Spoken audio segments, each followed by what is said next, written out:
Panama Teak Forestry is an agroforestry investment company that is 100% owned and managed by its shareholders. The company offers a safe, high-yield investment in tropical timber that is cultivated using sound, environmentally sustainable methods. PTF's directors are hands-on timber experts who are invested in the company, aligning their long-term goals of profitability and growth with those of all of the shareholders. The company is a debt-free, vertically integrated company structured to maximize investor returns through efficient end-to-end management of timber production. A mill and kiln will provide additional income streams through the sale and delivery of processed lumber and finished wood products. A key element of the company's whole land management strategy is co-cropping. Maintaining small herds of cattle and sheep on our timber properties helps keep the area around the trees clear, improves the soil, and provides income to offset operating costs. The value of PTF's holdings increases each month.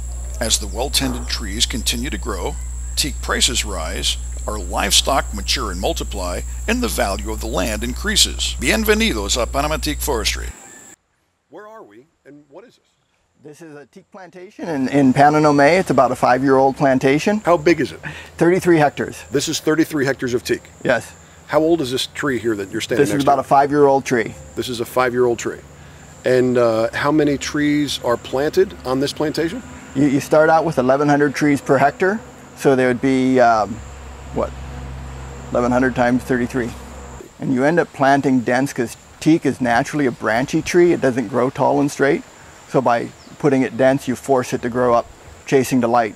And you have to thin so that it doesn't stunt itself. So you're always running a balance between overcrowded and giving it the optimum growth. So you crowd it enough to make it grow tall and straight, but cut it and give it enough room to grow. This is part of our Llano Grande plantation. These are 12-year-old trees. We've just finished a 12-year thinning in this area. And this is the size of a 12-year-old tree after, well managed, taken care of. You're getting some really nice wood and growth out here. Why should I invest my hard-earned money in teak in Panama? Timber has been one of your best producing investments over the last 20 years. It's beat the stock market, it's beat real estate, it's beat almost everything. It's a strong growth industry that grows. The trees literally grow every year. Teak is one of your highest yielding timber products. It's a higher value wood, grows relatively fast. It's a small niche part of the market. It's not nearly as large as the North American, so you don't get the institutional investors in it, which keeps the wood and the value up. It also grows in a very tight range, and it's an intense management tree, which keeps the value of the trees up much higher than most of the other softwoods. Teak is one of your highest yielding timbers of all timber classes. It produces, you get over 12% return on your investment from teak. It's a long-term investment. It's steady growth. It doesn't vary much. A tree grows the same amount every year. Doesn't matter what the economy is doing. The trees just keep on growing. It's basically money coming out of the air. Timber is one of your safest investments through time. It's proven always to be safe. Panama is one of your safe, stable countries. It's probably one of the best places if you were to invest in teak. Panama, Costa Rica are probably your two best countries. Panama has one of your best growth rates of any country in Latin America. And teak is one of your highest growing value trees. The volume of wood plus the value of the wood produces more return on your investment than almost any other investment you can make right now. It's steady. It's a long-term steady investment that's safe. You know what's going to happen 10 years from now. It's a long-term investment. This is the environmental impact study sign from the government of Panama. It shows our Sona Valley plantation from Panama Teak Forestry, that we have the 285 hectares here that's been approved and gone through the environmental studies of the government of Panama on January 2011. Okay, this is Sona Valley, Panama Teak Forestry's plantation, and it is about 285 hectares in teak. It goes from this valley all the way up here. It crosses all the way to the distant hills there, going across, and you can actually see the rows of teak going all the way through the valley, crossing over back here, and up to this ridge here. So this whole valley is the Sona plantation. First year is right about here, and then most of the rest of that until the green is the next year. So they grow very quickly, straight up. They'll grow an inch a day. Inch a day? Yeah. You can practically see that. You can almost watch them grow. Man. Management. Teak is much more management intensive than the pine and fir, and the areas in which you can grow teak is way more limited. Pines and firs, you get 100,000 hectare tracts. In teak, 200 or 300 hectare tract is a large tract of teak. So it's more difficult, more management. Mm-hmm. A very limited area. Teak only grows within about 10 degrees of the equator. And if you go around the world within 10 degrees of the equator, there's a lot of ocean, there's a lot of desert, and there's a lot of unstable governments. So, and Panama has the good combination of the good land, the stable governments, and it's within the area where it grows well. Yeah. You like it here, do you? Oh, I love this place. It's great. You love this part of the land? I do. I can tell this is your favorite part of the whole thing. This is one of my favorite plantations, and I like this little corner of it. Build a little guest house here, and this is where I'll sit here and manage from. Nice place. Nice place to have an office, eh? It is. Yeah. This is really pretty. It really is. And this is a stream that runs all the way up through the property, right? Yeah. This is a little river, no? Little river runs all year round. I bet it can be interesting during a big rainstorm, eh? Oh yeah, you can't cross this river in a big rainstorm. Can't get across it in a big storm, eh?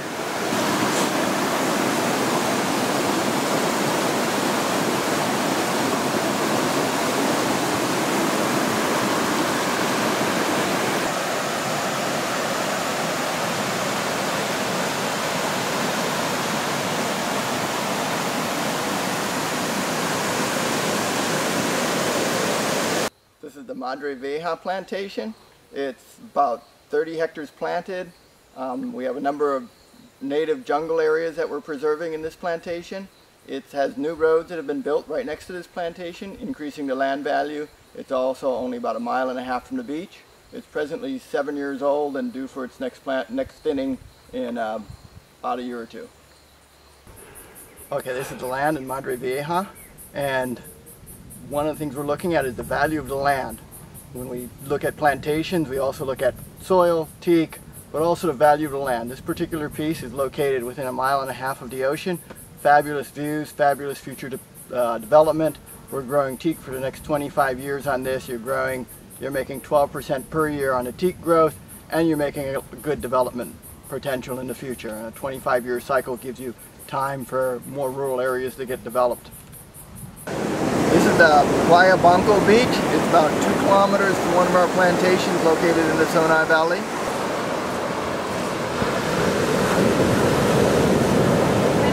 Buenas.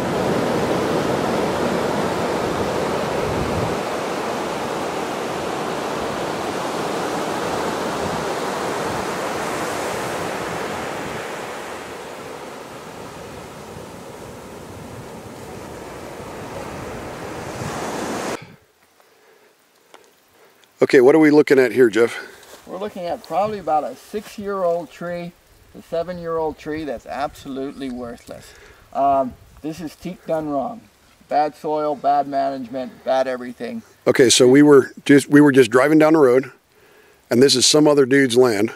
Yeah. You don't own this. Nope. And you don't manage it. Don't manage it. Don't own it. Don't want to own it. And this is a bad example. This is a bad example. Or how not to do it. How not to do it. Yeah. So that's a 6-year-old tree, and to be quite honest with you, it looks like crap. It looks like crap. It'll never have any value. It doesn't matter how many years you wait. This tree is basically worthless forever. This is a slice from a recently thinned tree, and it shows one of the things you can see is the percentage of heartwood. This plantation is producing beautiful wood. The climatic zones and stuff affect that a whole lot as to how much heartwood and sapwood you get. With the dry season and wet season combination here, we're at 90% heartwood at a 12-year-old tree. So this is going to be a wonderful plantation over time. These are 12-year-old thinnings, and one of the things you look at the quality of teak is the amount of heartwood, percentage of heartwood. And so for 12 years you can see actually we have a very high percentage of heartwood coming in already. The heartwood usually lacks about 4 years behind the other stuff. And so we got probably less than 3 years of lacking heartwood because of the weather here. And you need a good dry season. And so that's where you plant your teak makes a big difference in how much heartwood you get, not only the volume of wood you grow and the value in the heartwood. This is what is called the furniture grade and boat grade wood. In some places you'll see trees this big around with the heartwood this size. So that's a big effect in the value of what your end product's going to be. To maximize yield from the company's multi-age stands of high-quality timber, Panama Teak Forestry has built its own mill and kiln, which are wholly owned by shareholders. Processing our own timber will double the cash yield available from selling unprocessed logs. Additional revenue is expected from processing logs purchased from other timber growers. Over time, we expect to add a furniture factory at the site of the mill and kiln. These facilities, coupled with Panama Teak Forestry's product delivery network, will allow us to manage the lumber production process from start to finish in one efficient, sustainable process.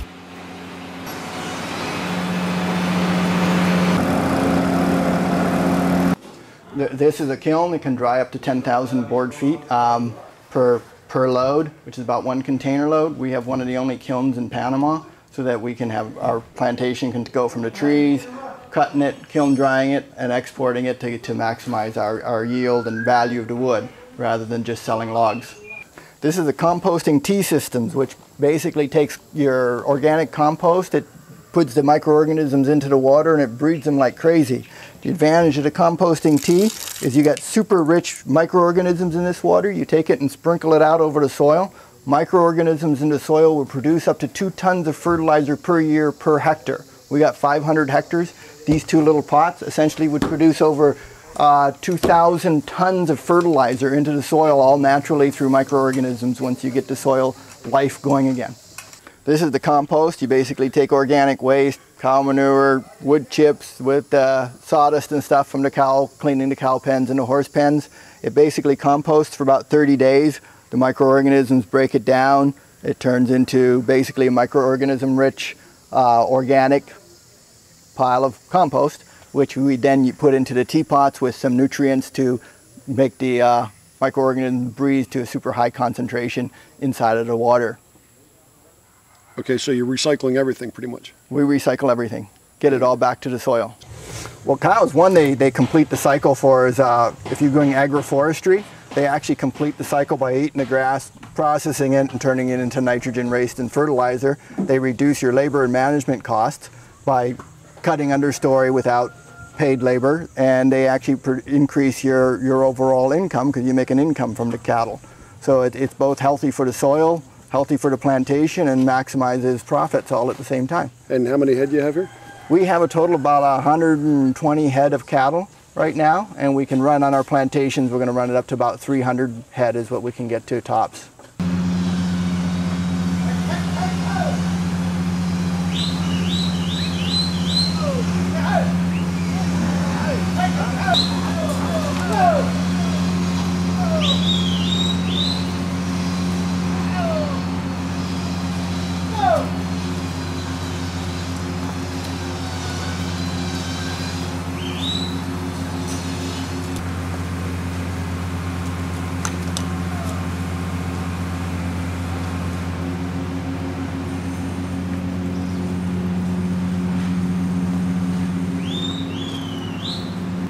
About $400. It costs you about $50 to produce one. You make about $350 per cow, and it takes about 2 years to produce a cow. Since the land we bought for teak, the land is basically free, so you can run about 300 cows, and you make about $350 per cow every 2 years, about $150 a year per cow. And how many cows can you run on a hectare? You can run, with the teak, we're running about 1 cow per 2 hectare. We're going a very low density because we're looking after the soil. I mean, soil compaction, there's a couple of issues with high density, so we're doing very low density cattle program. It's teak first and cattle second.